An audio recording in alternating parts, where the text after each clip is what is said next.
call the roll. Senators Bernskoetter, Brown, Carter, Crawford, McCreary, Razor, Washington. Mr. Chairman, you have a quorum. We have a quorum. Today we're going to hear three bills: Senate Bill 471, Senate Bill 519, Senate Bill 526. We're also going to have an executive session toward the end of the committee. So with that, let's go ahead and Senator Bernskoetter, are you ready? The floor is yours.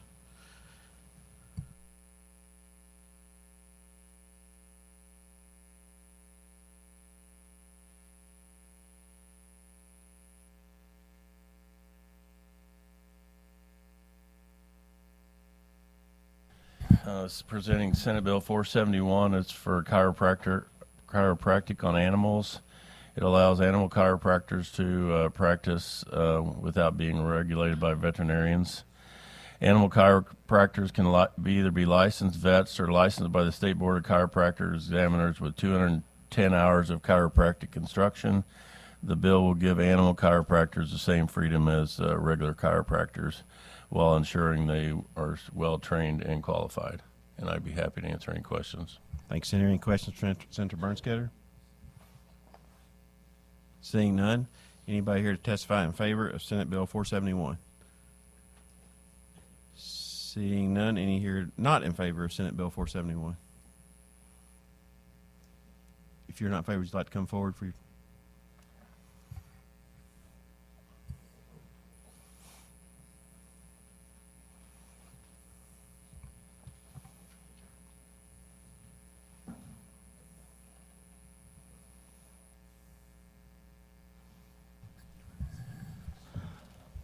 I'm Mark Markway. Excuse me. I've been a licensed veterinarian for 52 years.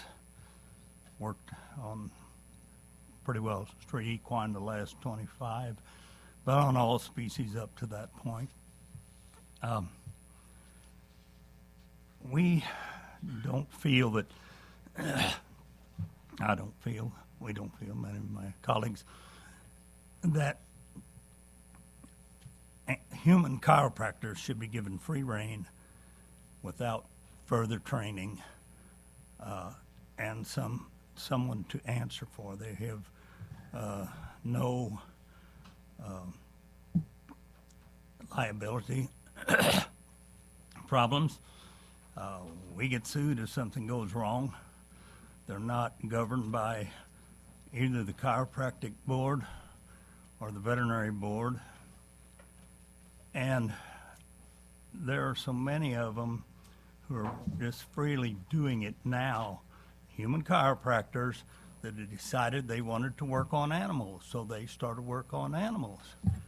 And it's been said that, well, animals are human are just like humans, or humans are just like animals.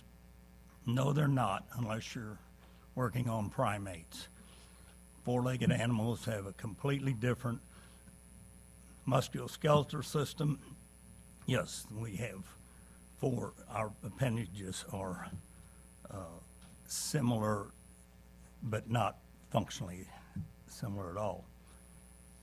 And the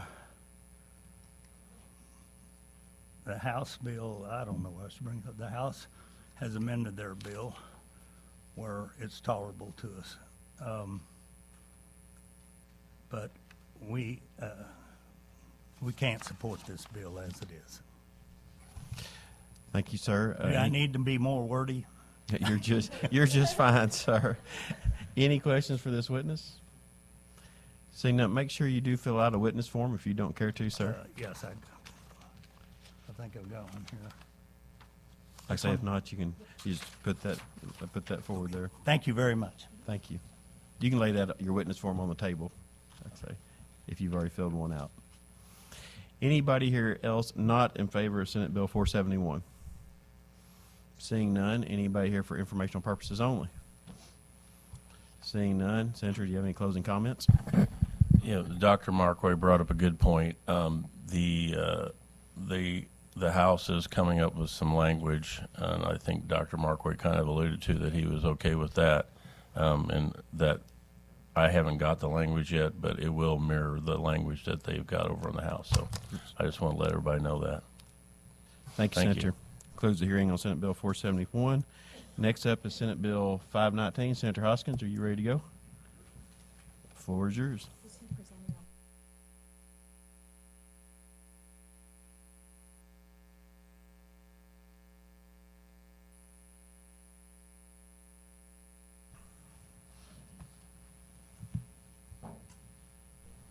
Thank you, Mr. Chairman, members of the committee. For the record, State Senator Denny Hoskins, representing the 21st Senatorial District, here today to present Senate Committee substitute for Senate Bill 519.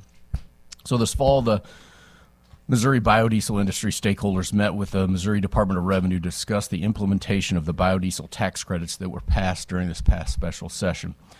Department of Revenue mentioned that the apportionment and cap provisions were going to create a major headache for them and cause delays in getting taxpayers the refund due to the need to hold all of the tax returns until after the filing deadline, because many of these plants have different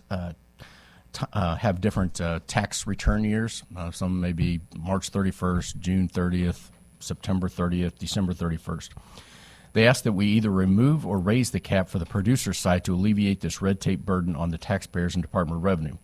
Since there are 7 biodiesel plants in the state, and since they are already limited in how much they can produce based on their filings with the EPA, they arrived, and again, the stakeholders are the ones that brought this to me, so I can't take credit for this idea. They arrived at a new $5.5 million cap because if all 7 plants were operating at 100% capacity 365 days a year for 24 hours a day, they would not reach this cap. I think currently the cap is $4 million. Now, also important that none of these plants run that much. None of them are running 365, 24/7. This is just their absolute max production capacity number. Missouri's mass production capacity is approximately 254 million gallons, which would produce credits just over $5 million. This bill does 3 things: removes the undue burden for Department of Revenue and improves efficiency by cutting out cumbersome red tape so Department of Revenue doesn't have to hold on to those to tax credits and figure out the filing deadlines and things to figure out which ones go to which biodiesel plant. And then it eliminates the possibility of the state owing interest on tax returns. Obviously, if the state holds on to the tax return because they're waiting for the filing deadline to pass, then they could owe some interest. And then ensures that taxpayers are justly compensated in a timely manner. So that's the gist of this bill. Like I said, this was brought to me by the industry stakeholders. I know they're here to testify as well. I'd be glad to answer any questions. Thank you, Senator. Any questions for Senator Hoskins? Senator McCreary. Good morning. Good morning. I apologize. I just got the sub, right before we came down here. Yes. It looks like you're also doing some things with ethanol as well, besides in the sub, not just with biodiesel. Yes. It's kind of the same deal, and I think we have some people here to testify on the ethanol portion as well. Basically, some of these ethanol producers have different tax end dates as well, and so I think what we're trying to do is also make sure that they're fairly compensated with those tax credits as well. Yeah, if you could just make sure, if that's not addressed, if you could address it later. That Yes. was the only thing I didn't have a chance Okay. to look at. So just to clarify what you're saying, what the original bill, you removed the cap totally. Correct. Now- we well, go it to was at 5. 4. Yeah, we go to $5.5 million cap. So the original bill, though, took it from 4 to unlimited. Now it goes from 4 to 5.5. Yes. Okay, very good. Thank you. Any other questions for Senator Hoskins? Seeing none, anybody here to testify in favor of Senate Bill 519?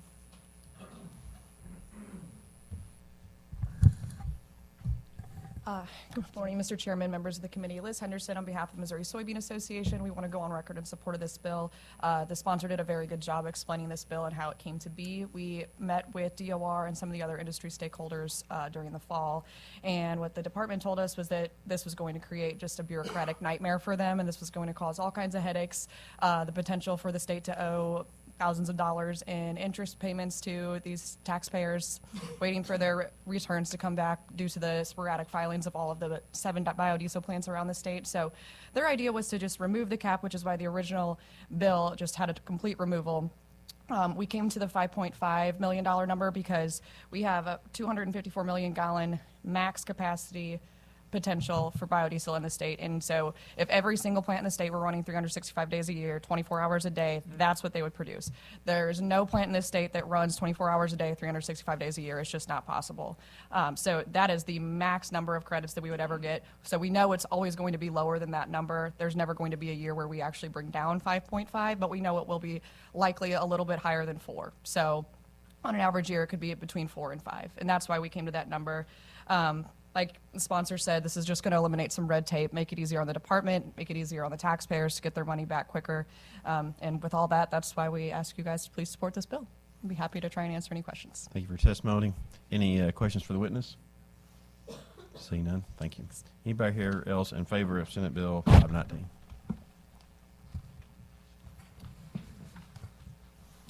Good morning, Mr. Chairman, members of the committee. My name is Jeff Earl on behalf of Clean Fuels Alliance, formerly known as the National Biodiesel Board. We are the national trade association representing the biodiesel industry. We want to thank Senator Hoskins for bringing this bill forward to fix some red tape to allow our producers to continue to produce a low carbon and domestically produced fuel that's made here in Missouri, produced here in Missouri, providing energy independence to our citizens. So this is a critical industry right now. A lot of talk about energy prices, energy production. Biodiesel helps offset the cost of diesel, which is the lifeblood of the supply chain. So we appreciate Senator Hoskins' willingness to dig into this issue, provide clarity for our member producers, and get the red tape out of their lives. So with that, I'll happy to take any questions. Any questions for the witness? Seeing none, thank you for your testimony. Anybody here else in favor of Senate Bill 519? All right. Good morning, Mr. Chairman, members of the committee. Ben Travelis with Missouri Farm Bureau. For reasons already stated, would like to go on record in support of this legislation. Any questions for the witness? Seeing none, thank you for your testimony. Favor of Senate Bill 519?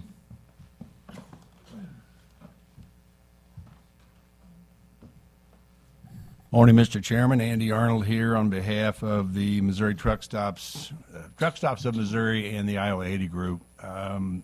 We are the ones that brought the issue regarding the retail credit that you asked about to present, because the way the bill's drafted, if your tax year starts in 2022 but ends in 23, late in 23 or early in 23, you're not eligible for the credit for the month in 23 that you sold biodiesel or ethanol. And so the bill as it's drafted now fixes that and allows our retailers to be able to access the credit, which is what the legislation meant to do.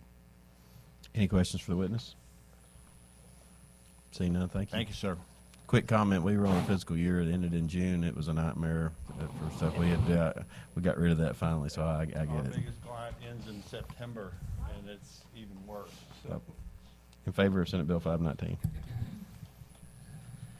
Mr. Chairman, members of the committee, Mike Deering, representing the Missouri Cattlemen's Association. We support a vibrant agricultural industry within our states and our rural communities, including ethanol, biodiesel, soybeans, corn, and cattle.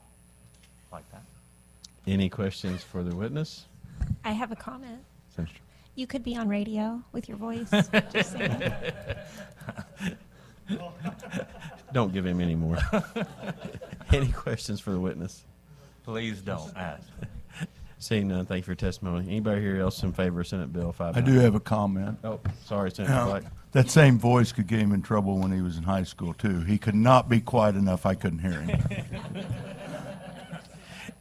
Any further comments for this witness? Seeing none, thank you for your testimony. Anybody here else in favor of Senate Bill 519? Seeing none, any of those here not in favor of Senate Bill 19? Seeing none, anybody here for informational purposes? Seeing none, Senator, any final comments? Thank you, sir. All right, next up is Senate Bill, I'd said earlier 526, I think it's 529, Senator Brown. Floor is yours.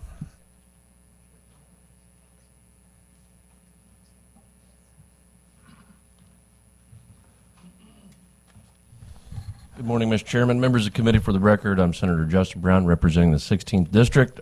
Senate Bill 529 that I'm here to present today makes changes to the large animal veterinary medicine loan repayment program. Currently, only 6 qualified applicants per academic year may be awarded loans under this program.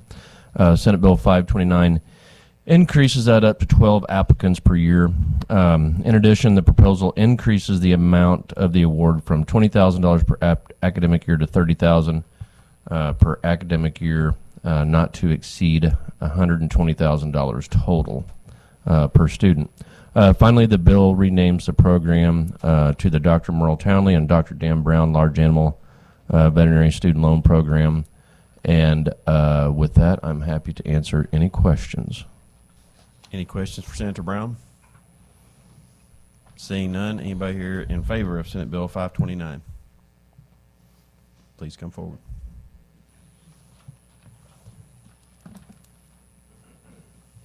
Good morning. I'm good. Good morning, all. I'm Dr. Linda Hickam. I'm a large animal veterinarian and a beef producer in the state of Missouri.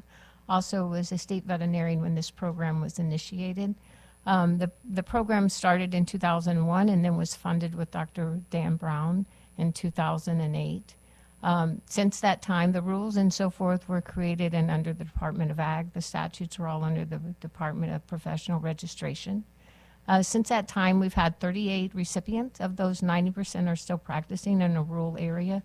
So the program has been very, very successful. There's a committee of 3 large animal veterinarians, a representative from the College of Veterinary Medicine, and a beef, not beef producer, but a livestock producer serve on the committee. So the committee has been very good in choosing individuals that want to go into veterinary practice in a rural area, so that it enables them instead of enticing them. I think some of the programs out there that try to entice individuals have not been as successful as this program. As we all know, there's a substantial shortage of large animal and rural veterinarians throughout. They provide leadership to our communities through serving on committees, school boards, public health committees. They add value to our producers' livestock. When they go to sell them, they qualify for various value-added programs.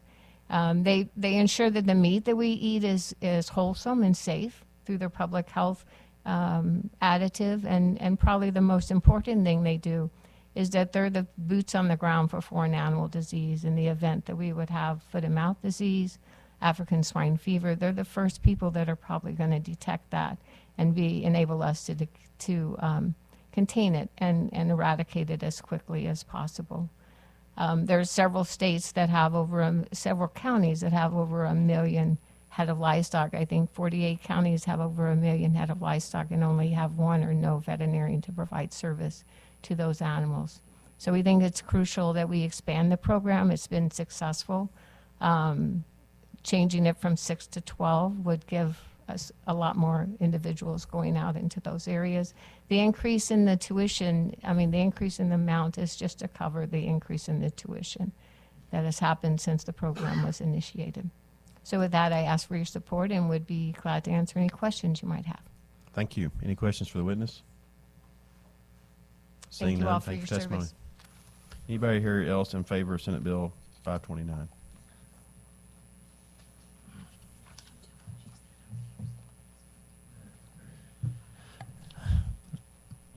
Mr. Chairman, members of the committee, again, Mike Deering, Executive Vice President of Missouri Cattlemen's Association. You just heard from Dr. Hickam, who's also a member of our association.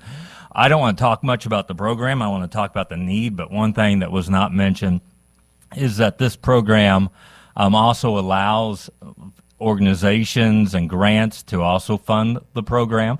That's currently not an option, so the Missouri Cattlemen's Association could put money into the program as well, and then even be able to increase the number of students that we're able to help with the program. But really on the need, on June 11th of this year, so we're talking 3 months from now, Cattle producers, livestock producers will no longer be able to go to their local farm store and get basic antibiotics. We're talking like in the human version would be like a Tylenol or a Mucinex kind of antibiotic. They will no longer be able to get that without a prescription from a licensed veterinarian. That's Directive 263 from FDA. That's the final phase of FDA's efforts to try to bring all antibiotics for animal use under the supervision of veterinarians. It started in 2017 with the VFD, the Veterinary Feed Directive, which no longer allows antibiotics or treatment to be in mineral or other feeds to prevent pink eye or anaplasmosis or those kind of diseases. So you have to have a prescription for that. This makes absolutely critical the need for producers to have a very close relationship with their veterinarian, and I support that. I have a close relationship with our veterinarians as well. I think that's a good thing. The problem is, well, now that relationship's being mandated by the federal government, but the problem is that we're mandating a relationship to occur that in some areas of the state is absolutely impossible because there's a void of veterinarians. According to USDA, 24 counties within our state are underserved when it comes to large animal veterinarians. When you look at those 24 counties, it's huge cattle counties. So we're talking about 986,000 head of beef cattle in those counties that are underserved. We're talking about 27,000 cattle producers underserved. So there's the need and the reason that our association has this piece of legislation as a top priority this year to expand this program and to make sure that we're doing everything we can to allow producers, livestock producers, to have access to those veterinarians. It's not a choice. It's a mandate from the federal government. And if we're going to comply and make sure that we have animal welfare in mind and also the keeping producers in business, then we need legislation like this that mirrors also the veterinary loan program at the federal level as well. With that, I'll take any questions. Any questions for the witness? Seeing none, thank you for your testimony. Anybody here else in favor of Senate Bill 529?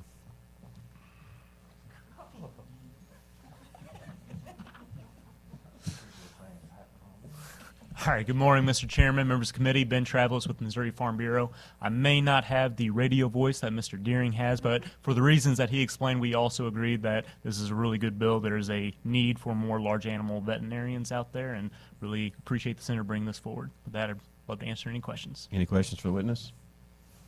Seeing none, thank you for testimony. Anybody here else in favor of Senate Bill 529? Anybody here not in favor of Senate Bill 529? Seeing none, anybody here for informational purposes only? Seeing none, Senator, do you have any closing comments? Yeah, just real quick, Mr. Deering brings up a lot of really good points. That goes into effect, this June. And I have a son in veterinary school right now, and I think it's going to be right at $230,000 for the 4 years that he's there, not counting living expenses. That's just for the academic part of it. So it gives a really good opportunity. The clinic that we operate in Rolla, we haven't done large animal for quite a few years. We're going to again. We're in the process of getting a young man and young lady hired to do that. But right now, the veterinarians that are servicing Phelps County are driving from like the Sullivan area, which would be an hour away. I mean, that's typical throughout all of the state. So I think this will really help mitigate that a lot, and appreciate the opportunity to present this bill. Thank you, Senator. That concludes the hearing on Senate Bill 529. Today we're going to have an executive session on one bill. I make a motion we move into executive session. Do I have a second? I have a second. We are in executive session. I now move that Senate Bill 335 be brought before the committee. Do I have a second? I have a second. All those in favor, please say aye. Those opposed, no. The ayes have it. The bill is for the committee. This is Senator Crawford's bill, Senate Bill 335. She presented on March 7th, modifies the duties within the Missouri Department of Ag, Weights, Measures, and Consumer Protection Division. Any discussion? Seeing none, I move that Senate Bill 335 be voted out, do pass. Do I have a second? I have a second. Ryan, would you please call the roll? Senators Bean, Aye. Black, Bernskoetter, Brown, Carter, Crawford, McCreary, Razor. Washington. By a vote of 7 ayes, 1 no, motion carries. 7 ayes, 1 no, motion carries. That concludes our executive session. I move we move out of executive session. Do I have a second? I have a second. We are out of executive session. No further business coming before the committee. I move we adjourn. Do I have a second? Have a second. All those in favor of that motion, please say aye. All those opposed, no. We are adjourned.